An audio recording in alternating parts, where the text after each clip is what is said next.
Hi guys! Ayan, samahan niyo ako. Prepare tayo kasi excited na ako sa aming fellowship, household fellowship namin. After, gaano pa katagal? Siguro isang buwan mahigit since the situation started nga. So, ayan, finally, mag-face to face na ulit kami. Mag-babanding na ulit kaming household. Siguro in less than half an hour, nandito na sila. So, habang naghihintay tayo, samahan niyo ako, prepare tayo. Nakakatuwa naman kasi finally, it's happening. Lakas loob nating itatry ulit ng face to face kasi pahinga muna ang sigalot, ang away. So, ayan. Cause RX sunscreen lang tayo dahil nasa bahay lang naman tayo today. Yun. So, actually excited talaga ako na parang, uy. Ito, and syempre namiss din natin mga friendships talaga. Yan, na mga bata. Yan. So, hintayin lang natin sila. And on the way na raw kasi sila. So, yes. Diba? Pinagbigyan tayo ni Lord at pinagbibigyan tayo ni Lord. And nandito pa rin tayo, sama-sama pa rin tayo. So, thank you, Lord. Iba ka talaga. At ilang minuto pa nga dumating na rin sila finally. Nilagay ko nga pala tong camera sa may altar namin para makita ko yung isa-isa nilang pagdating. Gusto ko talaga ma-document. Hi! Finally! Nagkasama-sama din kami na reunite din kami with each other. Medyo kasi stressful talaga yung nagdaang buwan. And ayan, nagdatingan na nga lang at sila't lahat. Wala pa yung mag-ama ko. Punta kasi sila ng fish market. Tapos, para bumili ng calamares. Di man kami kumpleto ngayon, pero hopeful tayo na sooner makasama natin sila. And, ay, sa wakas dumating na rin ang mag-ama ko. And ayan nga po, nagdasal lang kami saglit. And finally, chibuga na! Team Tamsi pala yung nag-host ng pagkain namin today. And take note, may cake pa ha. Hoy, thank you naman talaga. Hindi ko na nakunan yung pagkain namin. At eto na nga, dahil busog na kami, game time na! So, naglaro kami ng charades dito, girls versus boys. And of course, ang category is movies. Hulaan nyo naman kung sino daw kaya ang mananalo sa game na to. Siyempre, magpapatalo ba kami, di ba? Itong mga boys natin, pakinantsalan pala ng mga to. Kala mo, mga hindi kumain sa panghula ng mga movies na pinapahula sa kanila. And funny thing, malas nila kasi yung mga movies na nabibigay sa kanila medyo mahirap. Or let's say, hirap lang talaga silang i-express kung ano talaga yung mga title ng movies na yun. Tapos, sabi namin dito, whoever lose the game, sasayaw ng hawak mo ang beat. And syempre, hulaan niyo kung sino kaya talaga sa amin ang nanalo sa game na to. Sobrang nakakatawa yung araw na to. Pakiramdam ko, kulang yung 2-3 oras namin para sa araw na to. And sobrang nakakasakit ng tiyan etong game namin na to.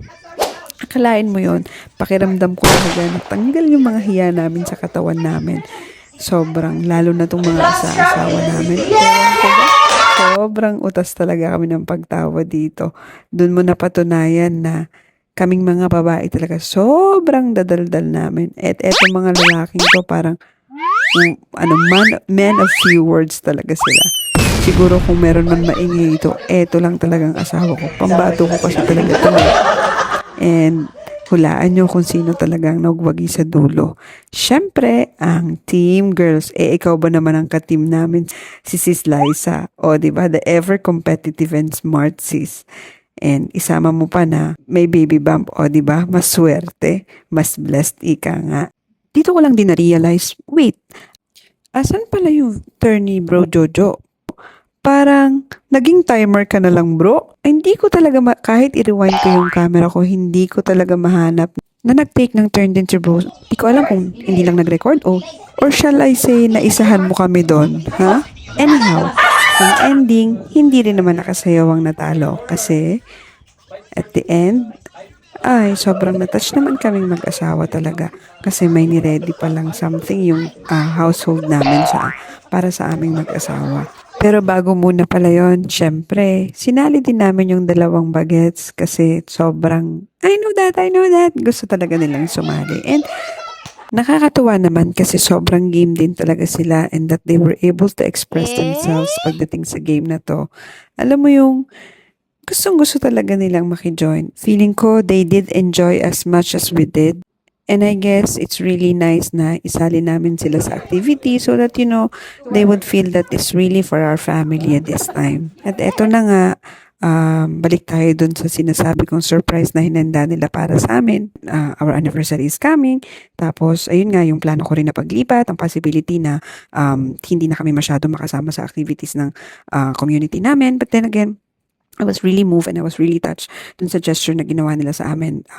They honor us, they shared us some messages, some of their, kung paano nila kami nakilala, kung paano, ano yung tingin nila sa amin, ano yung, paano ba, how would I say, ano yung thoughts nila pagdating sa amin, yung, kung paano namin natatouch ang buhay ng bawat isa, sobrang nakakatouch lang talaga. And kaya naman, iba yung pakiramdam na may extended na support system ka dito sa UAE, especially pare-parehas naman tayong OFW, pare-parehas tayong malayo sa immediate family natin. So, ayun, really thankful lang talaga, thankful to God that we have met these amazing people along the way. And sabi ko nga, even though malipat man kami, saan man kami mapunta, I will always look back. I am committed naman that I will do my best always as much as possible hanggat kaya ng schedule ko, I will continue to serve. And ito yung mga tao and moment na i-cherish mo talaga.